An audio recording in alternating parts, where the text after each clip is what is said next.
Millions of adults in the U.S. have urinary incontinence. More often women than men, but it's not an issue many like to admit or even to discuss. Joining us today to discuss this, though, is Dr. Jean Marie McGowan, an internal medicine physician at Sanford Health and director of their pelvic floor clinic. So thank you so much for coming in. Yeah, thanks for having me. It's true. It's not a topic that a lot of women want to talk about, but a lot of women deal with this. So let's talk a little bit about what it is, and in case women are thinking maybe this is something I have, and Sure. I've been avoiding the discussion. Sure. So urinary incontinence is the unintentional leakage of urine, and it can be anything from a few drops to the complete emptying of your bladder.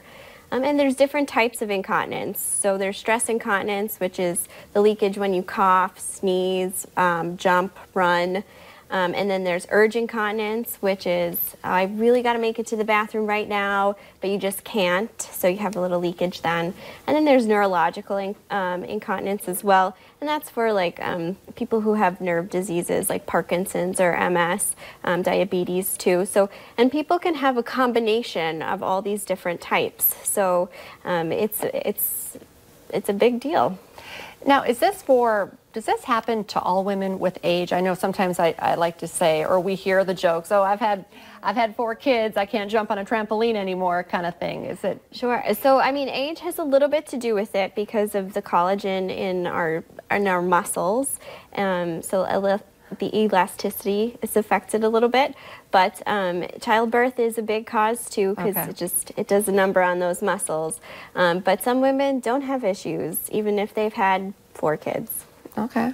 Well, so you talked a little bit about symptoms. Are there any other symptoms you would like to talk about that can be more troubling than just not being able to make it to the bathroom? Sure. So, I mean, leakage is the biggest one, but sometimes people have pain, or like the intensity to go to the bathroom is just that much more severe. Sometimes stress can bring it on, but often it's accompanied, like it makes people stressful to think like, oh, I might have leakage when I'm around my friends in public. I'm a grown adult and I'm going to have an accident. So, I mean, it's pretty stressful.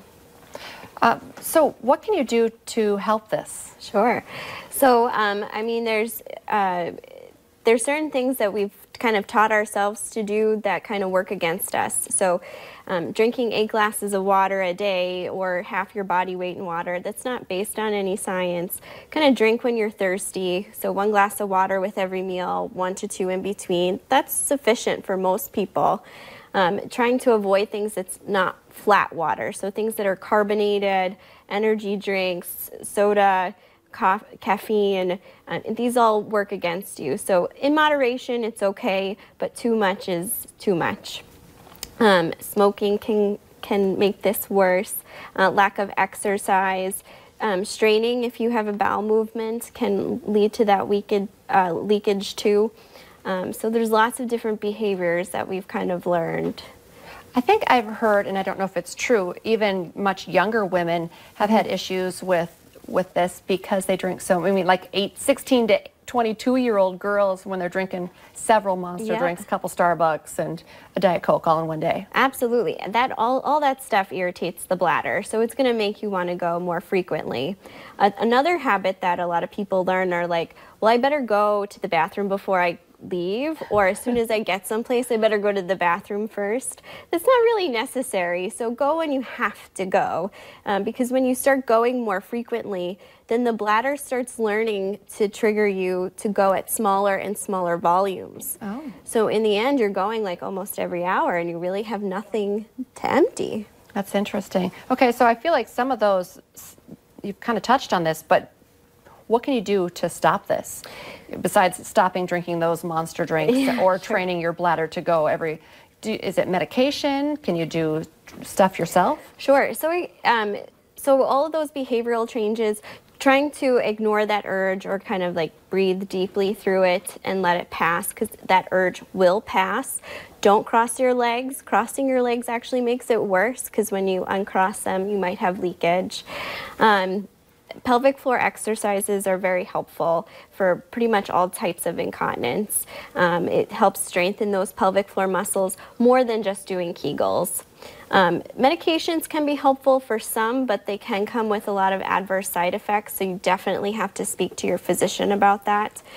And then surgery can be helpful, acupuncture, electrical stimulation, Botox. It depends again on what type of incontinence you have, but even for the combination, definitely there's options for you. Interesting. So have that discussion. You don't have to keep this a secret anymore. Just talk to your physician and you can probably find a solution. Definitely. And at Sanford, we have our pelvic floor clinic.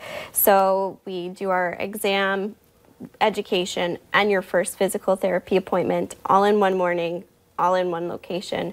So we make it really easy. Good stuff. Great conversation to have. Thank you so much for coming in today. Yeah, thanks for having me. Stay with us. Coming up here on North Dakota Today, the state of the smartphone, if it's worth running out to get the latest device.